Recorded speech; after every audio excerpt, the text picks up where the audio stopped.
خطے میں پھر بڑی جنگ کے بادل منڈانے لگے۔ امریکہ کے مسلسل دوسرے روز ایران پر فضائی حملے، سیرک، بندر عباس، چابہار اور کنارک میں دھماکوں کی آوازیں، بوشہر، ہرمزگان اور جزیرہ ابو موسیٰ میں کئی مقامات پر بارود کی برسات۔ پاسداران انقلاب کا ساحلی ریڈار سسٹم، اینٹی شپ میزائل تنصیبات اور فضائی دفاعی نظام نشانہ، اسپتال، ریلوے انفراسٹرکچر اور بجلی کا نظام متاثر۔ سیستان میں ایئرپورٹ پر حملہ، فائر فائٹرز شہید۔ سینٹکم کے مطابق تجارتی جہازوں پر حملے کر کے ایران نے جہاز رانی کی آزادی کو خطرے میں ڈالا۔ کارروائی کا مقصد آبنہ ہرموز میں تہران کی صلاحیت کو کمزور کرنا ہے۔ ایک امریکی عہدیدار نے CNN کو بتایا کہ ایران کے ساتھ جنگ بندی فی الحال مؤثر نہیں رہی، مزید فوجی کارروائیاں بھی کی جا سکتی ہیں۔ رائٹرز کے مطابق موجودہ امریکی حملے منگل کی کارروائی سے زیادہ وسیع ہیں۔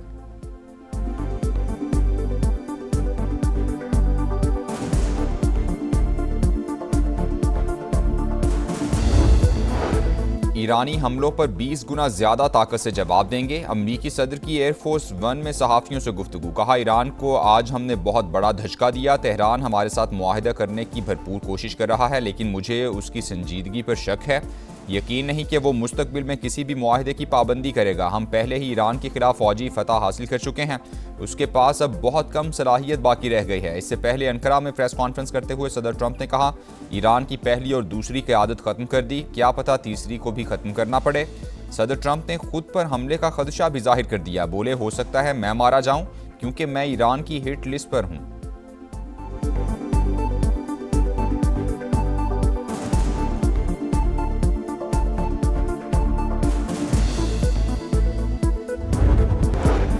امریکی حملوں کا جواب، پاسداران انقلاب کا کویت اور بحرین میں 3 امریکی اڈوں کو نشانہ بنانے کا دعویٰ۔ دوبارہ حملے ہوئے تو رد عمل اس سے بھی زیادہ سخت ہوگا۔ حملوں کا دائرہ کار دیگر امریکی فوجی اڈوں تک بھی پھیل جائے گا۔ ترجمان کی وارننگ، خطے میں کشیدگی، کویت اور بحرین میں سائرن بج گئے۔ قطر میں موبائل فونز پر بڑے خطرے کا انتباہ، دشمن اور اس کے ساتھیوں کو سخت سزا دی جائے گی۔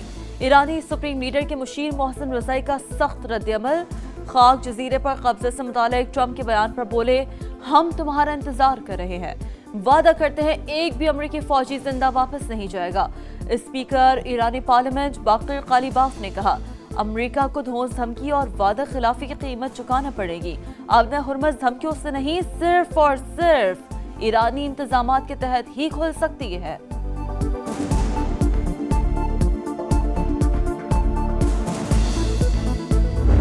Leaders, they're gone, and they had another set of leaders, they're gone. Now they have another set of leaders, they may be gone. And you know what? I may be gone too, because I'm their number one target. I don't think it's going to start again. I think it's going to go very quickly.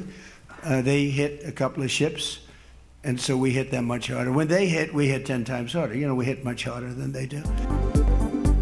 Iran کی پہلی اور دوسری قیادت ختم کر دی، کیا پتہ تیسری کو بھی ختم کرنا پڑے۔ میں ان کی ہٹ لسٹ پر ہوں، ہو سکتا ہے میں ہی مارا جاؤں۔ امریکی صدر ٹرمپ کی انقرہ میں پریس کانفرنس، کہا نہیں لگتا کہ تہران کے ساتھ معاہدہ ہو سکتا ہے۔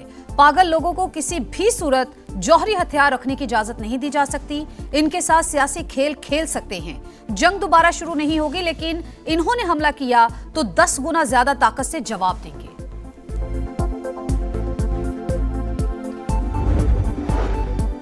بد زبانی کا جواب بد زبانی سے نہیں عمل سے دیتے ہیں۔ ٹرمپ کے بیانات پر عباس اراغچی کا رد عمل، ایران کی دوبارہ حملے ہونے پر آبنہ ہرمز بند کرنے کی دھمکی، جس امریکی اڈے سے حملہ ہوگا اسے نشانہ بنایا جائے گا۔ ایرانی وزارت خارجہ کا انتباہ، ترجمان پاسداران انقلاب نے آبنہ ہرمز کے انتظام میں کوئی بھی مداخلت ناقابل قبول قرار دے دی۔ ایرانی قومی سلامتی کمیٹی کے سربراہ ابراہیم عزیزی نے کہا امریکہ کو گزرگاہ میں نیا ایرانی نظام تسلیم کرنا ہوگا۔ تازہ امریکی حملوں میں 8 فوجی شہید ہوئے، ایرانی میڈیا کی تصدیق۔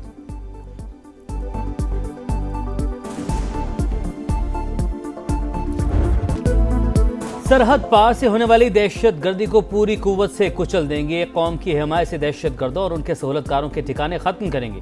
کسی کو پاکستان کے داخلی امن، استحکام اور معاشی خوشحالی کو نقصان پہنچانے کی اجازت نہیں دی جائے گی۔ فیلڈ مارشل عاصم منیر کا نیشنل ڈیفنس یونیورسٹی اسلام آباد میں سیکیورٹی اینڈ وار کورس کے فارغ التحصیل افسران سے خطاب، کہا جنگیں بیان بازی یا سیاسی نعروں سے نہیں، ایمان، اتحاد اور نظم و ضبط سے جیتی جاتی ہیں۔ مسلح افواج دشمن انٹیلیجنس ایجنسیوں کی سازشوں سے مکمل باخبر ہیں۔ ان کی سرپرستی میں کام کرنے والے نیٹ ورکس اور پراکسی عناصر کسی بھی صورت کامیاب نہیں ہوں گے۔